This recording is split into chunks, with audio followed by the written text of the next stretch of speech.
नमस्कार मित्रों, मैं आचार्य भवानी शंकर शर्मा भवानी सर की पाठशाला में आप सभी का स्वागत करता हूं। मित्रों, इतने दिन हम वीडियो नहीं डाल पाया, कुछ कारणवश था, तो आज वापस से शुरू हो रहे हैं हम। और बिल्कुल तैयारी करिएगा, निश्चित रहिएगा। मैं आपका अपना भवानी शंकर शर्मा आपके साथ खड़ा हूं। मित्रों, आइएगा, हिंदी भाषा हम चूंकि पढ़ रहे थे, हमने अव्ययीभाव समास देखा था और आज अव्ययीभाव समास के बाद में आगे चलते हैं। और मेरे बच्चों, मेरे स्टूडेंट, मेरे विद्यार्थियों ने इतने सराहनीय काम को देखा और उनको आगे बढ़ाने की मुझे प्रेरणा दी। मित्रों, मैं आप सभी का आभार व्यक्त करता हूं और आप ऐसे ही लगे रहें और ऐसे ही चैनल को शेयर करते रहें। मैं आपसे यही चाहता हूं मित्रों, जितना आप शेयर करेंगे, जितना लाइक करवाएंगे, तो आप लोगों की बदौलत मुझे ज्यादा मोटिवेशन मिलेगा और मुझे मोटिवेशन मिलेगा तो मैं बहुत ज्यादा अच्छे वीडियोस लेके आऊंगा। तो तैयारी करिएगा मित्रों, मैं आपके साथ और आप मेरे साथ हैं, मुझे अच्छा लगा। आइएगा मित्रों, आगे हम स्टार्ट करते हैं टॉपिक। अब हम देखेंगे मित्रों, समास की टॉपिक चल रहा था, पर समास में चूंकि आज हम पढ़ेंगे तत्पुरुष समास। तत्पुरुष समास आज हम देखेंगे तत्पुरुष समास क्या कहता है। देखिएगा मित्रों, आज हम देखते हैं तत्पुरुष समास को। तत्पुरुष समास क्या कहना चाहता है, तत्पुरुष समास को पढ़ते हैं। देखिएगा मित्रों, तत्पुरुष समास है आप लोगों के सामने और तत्पुरुष समास क्या कह रहा है इसको हम देखते हैं। तत्पुरुष समास में देखिएगा, यहां पर मैं पहली बात करूं तत्पुरुष समास की, तो परपद प्रधान, परपद प्रधान, परपद प्रधान है जिसका, वह तत्पुरुष समास है। देखिएगा मित्रों, पहला पॉइंट निकल के आया परिभाषा का कि परपद जिसका प्रधान है वह तत्पुरुष समास है। अब देखिएगा मित्रों, दूसरी बात अगर मैं करूं तो परपद में क्या लगते हैं। देखिएगा मित्रों, अपन ने अव्ययीभाव समास देखा तो उसमें पूर्वपद प्रधान था, और अगर मैं यहां देखूं तो यहां पे कौन सा पद प्रधान है, परपद प्रधान है। देखिएगा मित्रों, दो पद थे, पूर्व पद और परपद। पूर्व पद के लिए तो हमने उपसर्गों का प्रयोग किया था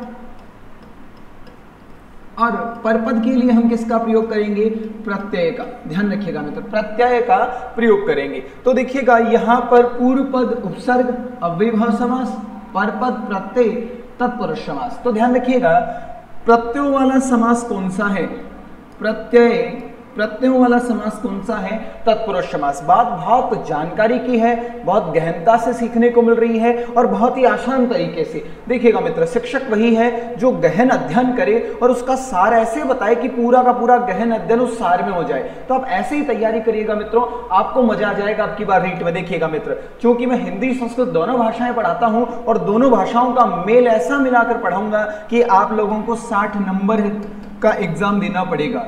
आपको 60 नंबर का एग्जाम बहुत आसानी से पास करना पड़ेगा। 60 नंबर मिलेंगे, 60 में से आपको आनंद आ जाएगा कि हमने संस्कृत हिंदी शानदार पढ़ ली।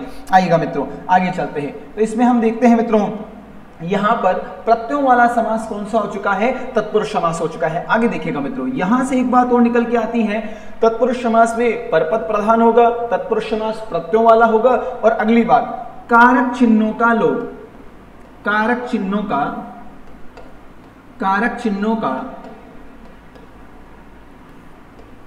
लोप, कारक चिन्हों का लोप। अगर कहीं कारक चिन्हों का लोप हो रहा है, अगर कहीं कारक चिन्हों का लोप हो रहा है मित्रों, तो वहां पर भी तत्पुरुष समास माना जाएगा। तो तीन कंडीशन है, इन तीन कंडीशन को देखना है, परपद प्रधान तत्पुरुष समास, प्रत्यय वाला समास तत्पुरुष समास, और कारक चिन्हों का लोप। अगर कारक चिन्हों का लोप होता है तो भी समास कौन सा माना जाएगा, तत्पुरुष समास माना जाएगा। तो इस कंडीशन से हमें पता चलता है कि तत्पुरुष समास की क्या योग्यता है, क्या ये कहना चाहता है, क्या इसकी शर्तें हैं। ये शर्तें हमने देखी, परपद प्रधान होना चाहिए, प्रत्यय होना चाहिए, कारक चिन्हों का लोप होना चाहिए। ऐसी कंडीशन में हम तत्पुरुष समास देख सकते हैं। आइएगा मित्रों, आगे चलते हैं। आगे की मैं अगर चर्चा करूं तो यहां पर हमें देखने को मिलता है तत्पुरुष समास के भेद। तत्पुरुष समास के भेद। तत्पुरुष समास के भेद कितने हैं, देखिएगा मित्रों। अगर हम तत्पुरुष समास के भेदों की चर्चा करें तो हम इनको 7 भागों में बांट सकते हैं, उपभेद भी कह सकते हैं, 7 भागों में बांट सकते हैं मित्रों। हम तत्पुरुष समास को 7 प्रकार से सीख सकते हैं। तात्पर्य कहने का ये है, देखिएगा मित्र, क्योंकि हम जब संस्कृत भाषा पढ़ते हैं तो तत्पुरुष समास की कंडीशन अलग होती है, व्यधिकरण समानाधिकरण की कंडीशन आती है, इसमें भी आती है, पर हमें इतना गहन अध्ययन न करके यहाँ पर तत्पुरुष समास के 7 भेदों को सीखेंगे तो ही हिंदी में बढ़िया से बढ़िया काम चल जाएगा। पर जब हम संस्कृत भाषा पढ़ते हैं तो हम व्यधिकरण और समानाधिकरण 2 तरीकों से देखते हैं समास को, तत्पुरुष समास को। आइएगा मित्रों, 7 भेदों को हम देखें तो यहाँ पर देखिएगा पहली जो कंडीशन आई है, पहली कंडीशन कौन सी है? पहला अगर मैं देखूं तो मध्यम पद लोपी, मध्यम पद लोपी, मध्यम पद लोपी तत्पुरुष समास, तत्पुरुष समास।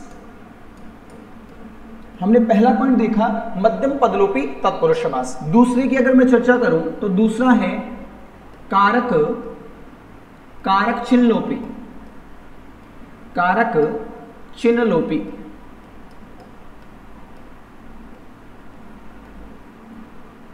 कारक चिन्ह लोपी तत्पुरुष समास। अगर तीसरे भाग की बात करूं तो कारक चिन्ह लोपी के बाद में मैं देखता हूं उपपद तत्पुरुष, और अगले की चर्चा करूं चौथे की तो आता है अलुक तत्पुरुष। अलुक पूरा का पूरा संस्कृत पर डिपेंड करता है। और पांचवा है आपका नई तत्पुरुष। ये सब संस्कृत में देखने को मिलते हैं, जो हिंदी में है वो संस्कृत में है, पर हिंदी से अधिक ही संस्कृत में देखने को मिलते हैं। क्योंकि हिंदी विषय पढ़ रहे हैं तो आपको बहुत आसानी होगी पढ़ने में। और अगले छठे की बात करूं तो यहां पर ही मैं कर्मधारय को रखता हूं, कर्मधारय समास। देखा जाए वैसे तो कर्मधारय तत्पुरुष के अंतर्गत ही आता है। जब मैंने आपको पहला समास का पहला पार्ट पढ़ाया था उस समय भी बताया था कर्म तत्पुरुष का भेद कर्मधारय, कर्मधारय का भेद द्विगु होता है। तो 7वां पॉइंट आप सभी को पता है कौन सा होने वाला है? द्विगु समास, द्विगु समास। देखिएगा मित्रों, हमने देखा ये 7 प्रकार हैं आपके सामने। इन 7 प्रकारों को हम अच्छे से समझ लें तो मित्रों हमारा सामासिक टॉपिक जो तत्पुरुष समास का है, जो एग्जामिनर यहां से प्रश्न पूछना चाहता है और हम उत्तर देना चाहते हैं, हमारा उद्देश्य है, हमारा एक मोटिव ये है कि हम एग्जामिनर कैसा भी प्रश्न पूछे हमारा उत्तर सटीक जाना चाहिए, 4 ऑप्शन को देखकर सटीक उत्तर जाना चाहिए, ये हमारा मोटिव है। तो देखिएगा तत्पुरुष समास के भेद 7 भाग हैं और 7 भागों को हम अच्छे से पढ़ेंगे एक एक को, तो मजा आ जाएगा मित्रों। आइएगा हम आगे चलते हैं। तो हमारा सबसे पहला जो भाग आ रहा है आज हम उसी की चर्चा करेंगे। वो पहला जो स्थिति हमारे सामने देखने को मिल रही है वो कौन सी है? मध्यम पदलोपी। देखिएगा मित्रों, आज हम पढ़ेंगे मध्यम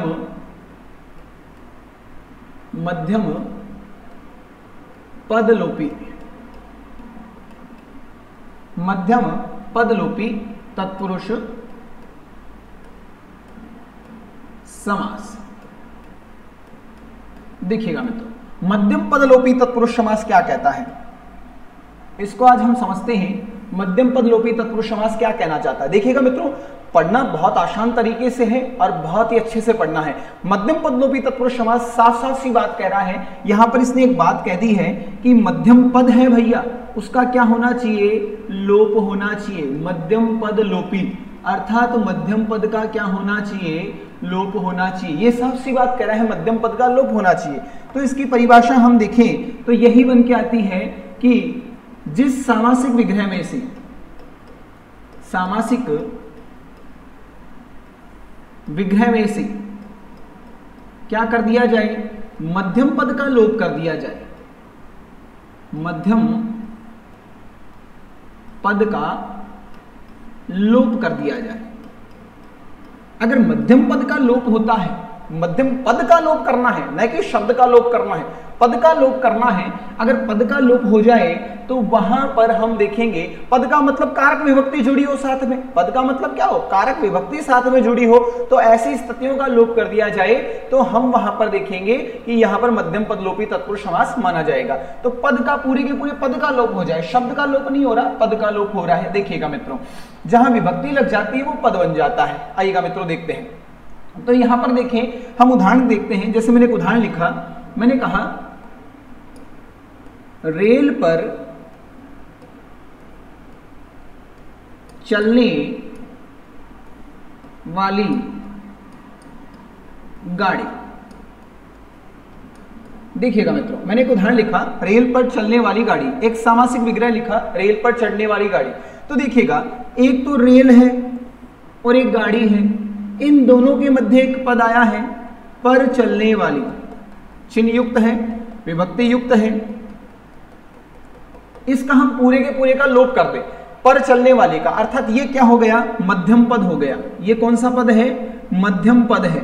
इस मध्यम पद का अगर हम लोप कर दें, मध्यम पद लोप, मध्यम पद का अगर लोप कर दें तो यहां पर क्या निकल के आएगा, यहां पर हम देखें तो हमारे सामने जो शब्द निकल के आएगा वो आप सभी को पता है, सभी को पता भी चल रहा होगा कि क्या शब्द निकल के आएगा हमारे सामने, रेलगाड़ी। क्या शब्द निकल के आया, रेलगाड़ी। देखिएगा मित्रों, हमारे सामने शब्द निकल के आया रेलगाड़ी। तो हम ये सीधा सा कहेंगे कि रेलगाड़ी शब्द में समास कौन सा है, तत्पुरुष समास तो है ही है, पर प्रश्न देखा जाए तो मध्यम पदलोपी तत्पुरुष समास देगा एग्जामिनर ऑप्शन में, तो आपको मध्यम पदलोपी तत्पुरुष समास करना चाहिए। जैसे हम आगे चलें तो आगे उदाहरण और देखते हैं। जैसे मैंने आपके सामने एक उदाहरण और लिख दिया, मैंने कहा दही में डूबा हुआ बड़ा, दही में डूबा हुआ बड़ा। तो देखिएगा मित्रों, यहां पर हमारा क्या उदाहरण बन के आएगा, दही में डूबा हुआ बड़ा। मित्रों बहुत आसानी से पढ़ना है, कोई चीज की बिना टेंशन के, बिना कुछ आप जब भी पढ़ाई करते हैं मित्रों तो आप एक बात ध्यान रखिएगा, आपके ऊपर प्रेशर बहुत रहता है, प्रेशर को निकाल के मस्ती से पढ़ाई करिएगा, रुचि कर, रस लेकर। एक देखिएगा जो आपको शिक्षक पढ़ाते हैं, सारे मेरे भावी शिक्षक आपको पढ़ाते हैं और आपने सभी यूट्यूब पर देखा होगा, आपने ऑनलाइन क्लासेस में देखा होगा, तो बहुत सारे टीचर्स पढ़ाते हैं, वो अपना उद्देश्य रखना चाहते हैं और आप सब भी एक शिक्षक बनना चाहते हैं। शिक्षक का पहला कर्तव्य यही होता है वो शालीन हो, वो एक सरल स्वभाव का हो, तो वो अच्छा सा और ईगोस्टिक ना हो बिल्कुल भी, तो वो शिक्षक अच्छा बन पाता है। आप लोगों से भी मेरा निवेदन है, आप शिक्षक बनने जा रहे हैं, अपने मन को धैर्य युक्त रखें, आप बहुत अच्छी तैयारी करिए, बहुत अच्छा पढ़िए और अच्छा पढ़ने के बाद भी बच्चों को अच्छा पढ़ाइए, तो आप देखिएगा आपका व्यवहार इतना परिवर्तन हो जाएगा, वास्तविकता में आपको खुद को लगेगा कि मुझे मजा आ गया जिंदगी जीने का। मैं कहता हूं मुझे मजा आ गया पढ़ाने का, मुझे संस्कृत और हिंदी भाषा पढ़ाने का, जिंदगी का मजा आ गया कि मुझे दो माओं ने शरण दे दी, एक संस्कृत ने जो जननी है सभी भाषाओं की और एक हिंदी भाषा जिसने मुझे अपना लिया। देखिएगा मित्र, ये बहुत अच्छी कंडीशन है हमारे सामने कि हम पढ़ पा रहे हैं। दही में डूबा हुआ बड़ा, तो हम देखते हैं यहां पर देखिएगा दही में डूबा हुआ बड़ा की कंडीशन देखें तो ये रहा विभक्ति युक्त में डूबा हुआ, ले लो भाई, में डूबा हुआ, ये मध्यम पद ले लिया मित्र, में डूबा हुआ। अब मध्यम पद निश्चित तौर पर इसका लोप कर दें, इसको लोप करें तो हमारे पास बचेगा दही बड़ा। तो यहां सामासिक पद बन के जो आएगा वो क्या बन के आएगा, दही बड़ा, दही बड़ा। मित्रों दही बड़ा बन के आया, कई मित्रों के मन में लालसा हो रही है खाने की और लॉकडाउन भी चल रहा है, मैं समझ पा रहा हूं आपकी भावनाएं, तो दही में डूबा हुआ बड़ा, दही बड़ा, इस प्रकार से आप आराम से कर पाएंगे। जैसे देखिएगा एक उदाहरण लेते हैं, जैसे मैंने एक उदाहरण लिखा, देखिएगा मित्रों, मैंने कहा वन में रहने वाला मानुष, वन में रहने वाला मानुष। देखिएगा मित्रों, वन में रहने वाला मानुष क्या बनेगा आप लोगों के सामने कंडीशन है, वन में रहने वाला मानुष क्या बन के आएगा, बताइएगा मित्रों, वन में रहने वाला मानुष क्या बन के आएगा। इसकी कंडीशन को हम देखें, वन में रहने वाला मानुष क्या बनेगा, तो वन में रहने वाले मानुष में आपको सभी को दिख रहा होगा, मैं आपको दिखाना चाहता हूं कि में रहने वाला जो कंडीशन है आप लोगों के सामने, वो आपके सामने साफ साफ दिखने को मिल रही है। में रहने वाले की स्थिति साफ साफ देखने को मिल रही है मित्रों, में रहने वाले की साफ साफ स्थिति देखने को मिल रही है। तो हम यहां पर सीधी की सीधी बात है, क्या कर देंगे, मध्यम पद का क्या कर देंगे, लोप कर देंगे। मध्यम पद का लोप करेंगे तो देखिएगा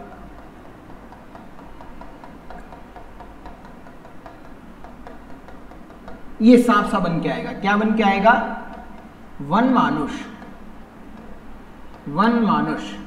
ये देखिएगा मित्रों, बहुत शानदार, बहुत गजब, वन मानुष, ये उदाहरण बन के आया। तो इस प्रकार से आप तैयारी करोगे तो बहुत अच्छा सीखने को मिलेगा। आइएगा कुछ और उदाहरण देखते हैं जो आपको मुझे कमेंट बॉक्स में बताने हैं। आप लोगों को मुझे मेरे चैनल के कमेंट बॉक्स पे आपको बताना है कि सर इनके उत्तर ये होंगे, आप लोगों को सामासिक पद बताना है। जैसे मैं आपके सामने कई उदाहरण लिखता हूं, आप लोगों को देख के बताना है, जैसे मैंने आपके सामने लिख दिया,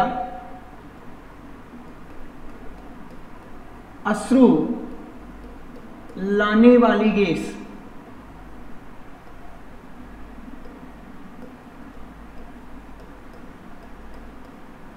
लाने वाली गैस क्या बनेगा, इसका आपको बताना है। अश्रु लाने वाली गैस क्या बन के आएगा आप लोगों के सामने, ये आपको मुझे बताना है। आपको मैं बता देता हूं, पकी हुई बड़ी, पकी हुई बड़ी क्या बनेगा मित्रों, पकी हुई बड़ी। एग्जामिनर आपसे प्रश्न पूछे तो आप बना पाओगे, पकी हुई बड़ी का क्या बनेगा मित्रों, आपको बताना है। आपको बताना है, आप लोगों ने देखा होगा ऊंट से चलने वाली गाड़ी, चलने वाली गाड़ी, यह भी आपको बताना है कमेंट बॉक्स में। मुझे अच्छा लगेगा आप बताएंगे, क्योंकि इसकी चर्चा मैं बाद में बताऊंगा कि आप क्या कर पाते हो। यहां पर देखिएगा, ऊंट से चलने वाली गाड़ी। एक उदाहरण और देखिएगा, मधु एकत्र करने वाली मक्खी, एकत्र करने वाली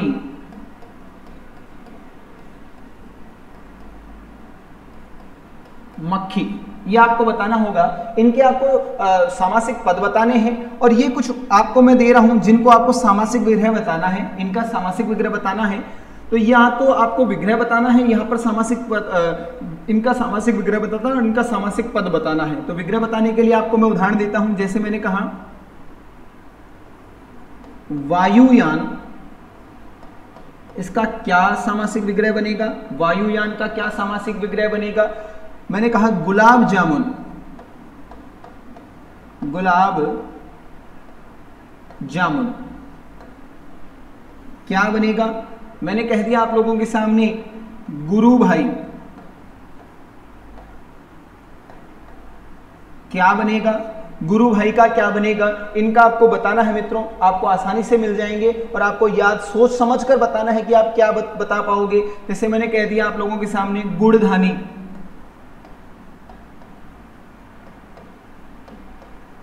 गुड़धानी ये भी बताना है। तिल पपड़ी ये भी बताना है। आपको ये भी बताना है आटा चक्की, आटा चक्की ये भी बताना है। तो देखिएगा मित्रों, इनके आपको बताने हैं, कमेंट बॉक्स में बताना है। इनका तो सामासिक पद बताना है, इनका सामासिक पद बताना है और इनका सामासिक विग्रह बताना है। इनका आप लोगों को सामासिक विग्रह बताना है, वायुयान, गुलाब जामुन, गुरु भाई, गुड़धानी, तिल पपड़ी, आटा चक्की, इनका आपको सामासिक पद बताना है। तो देखिएगा मित्रों, आज आपने देखा मध्यम पद लोपी तत्पुरुष समास, जो बहुत ही आसानी से आप पढ़ पाएंगे और आसानी से कर पाएंगे। तैयारी करते रहिएगा, मेहनत करते रहिएगा। इनके साथ ही बहुत सारी वीडियोस अपलोड होंगे, एक एक चीज को कंप्लीट किया जाएगा। बहुत सिंपल सा वीडियो है, कम टाइम का वीडियो है और इसमें बहुत कुछ देखने को मिलेगा। तो तैयारी करते रहिएगा और चैनल को आप लोगों की दुआओं के कारण मैं आगे बढ़ाने जा रहा हूं। आपकी संस्कृत भाषा को मैं संस्कृत शिक्षण विधिया भी स्टार्ट करूंगा, हिंदी की शिक्षण विधिया भी आएंगी, पर एक बार ग्रामर पोर्शन हिंदी का कंप्लीट हो जाए और हमारा संस्कृत शिक्षण विधिया भी देखने को मिलेगी बढ़िया तरीके से। संस्कृत के बहुत अच्छे अच्छे टॉपिक देखने को मिलेंगे और दोनों कनेक्टेड रहेंगे। बड़ी बात मेरी क्लास में यही रहेगी, आप लोगों को देखने को यह मिलेगा कि संस्कृत भाषा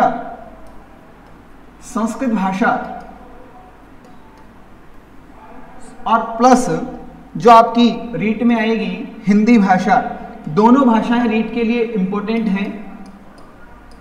हिंदी, दोनों भाषाएं, दोनों जो लैंग्वेज है आपकी वो संस्कृत और हिंदी, दोनों को हम बहुत ही आसानी से मिलाकर, क्योंकि उद्गम कहां से हुआ है, संस्कृत से ही हुआ है। संस्कृत एक जननी है, the mother of all languages, सभी भाषाओं की जननी है। इससे जापान, जर्मनी की लैंग्वेज, फ्रांस, आपके इंग्लिश के शब्दावली, आपकी हिंदी पूरी भाषाएं संस्कृत को मानती है। जर्मन तो एक टेक्नोलॉजी हब है जो संस्कृत के 11 विश्वविद्यालय चलाता है। तो देखिएगा संस्कृत भाषा कितनी इंपॉर्टेंट है। मित्रों, संस्कृत भाषा को इस लेवल पे भी पढ़िएगा कि संस्कृत भाषा एक ऐसी भाषा है जिसके लिए हम यहाँ पर आज बोल पा पा रहे हैं, जो हम आज वाक्पटुता कर पा रहे हैं, जो हम अपने विचारों का आदान प्रदान कर पा रहे हैं, वो इसी की बदौलत है मित्रों, जो आज हम बोल पा रहे हैं अच्छे से, हम एक बहुत अच्छा संप्रेषण करते हैं, हम बहुत, क्योंकि संस्कृत भाषा एक संश्लेषणात्मक भाषा है, तो ये भाषा को हमें देखना है, इस भाषा से हमें बहुत कुछ सीखने को मिलेगा।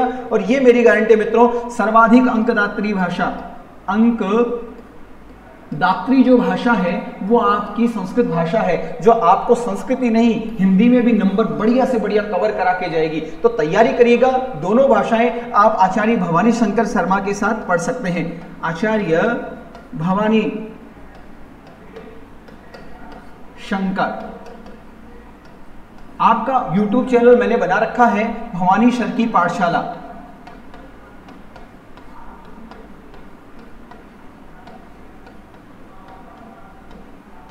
तो मित्रों ज्यादा से ज्यादा शेयर करिएगा, आप आराम से शेयर कर सकते हैं और आप अपने मित्रों को बता सकते हैं कि हमारे संस्कृत और हिंदी हमारे सर पढ़ाते हैं, आप उनको बताइएगा, आप जरूर बताइएगा, जिससे वो देख पाएं, वो भी सीख पाएं और मुझे भी ऐसा मौका मिले कि मैं मोटिवेट हूं, मेरे बच्चे को उससे ज्यादा से ज्यादा जुड़ें और अच्छा सा अच्छा मेरा सपोर्ट करें। मित्रों सपोर्ट करना सभी का जरूरी होता है और सपोर्ट से ही आदमी आगे बढ़ता है। तो बढ़िया तैयारी करिएगा, मैं आप लोगों के साथ जुड़ा रहूंगा, मैं अपने वीडियोस कंटिन्यू रखूंगा, संस्कृत और हिंदी भाषा का प्रचार करता रहूंगा एक इनका सेवक होने के नाते। बढ़िया तैयारी करिएगा। आज के लिए इतना ही मित्रों, धन्यवाद। कल का वीडियो आपके सामने हाजिर होगा इसी के आगे। धन्यवाद मित्रों, आज के लिए इतना ही।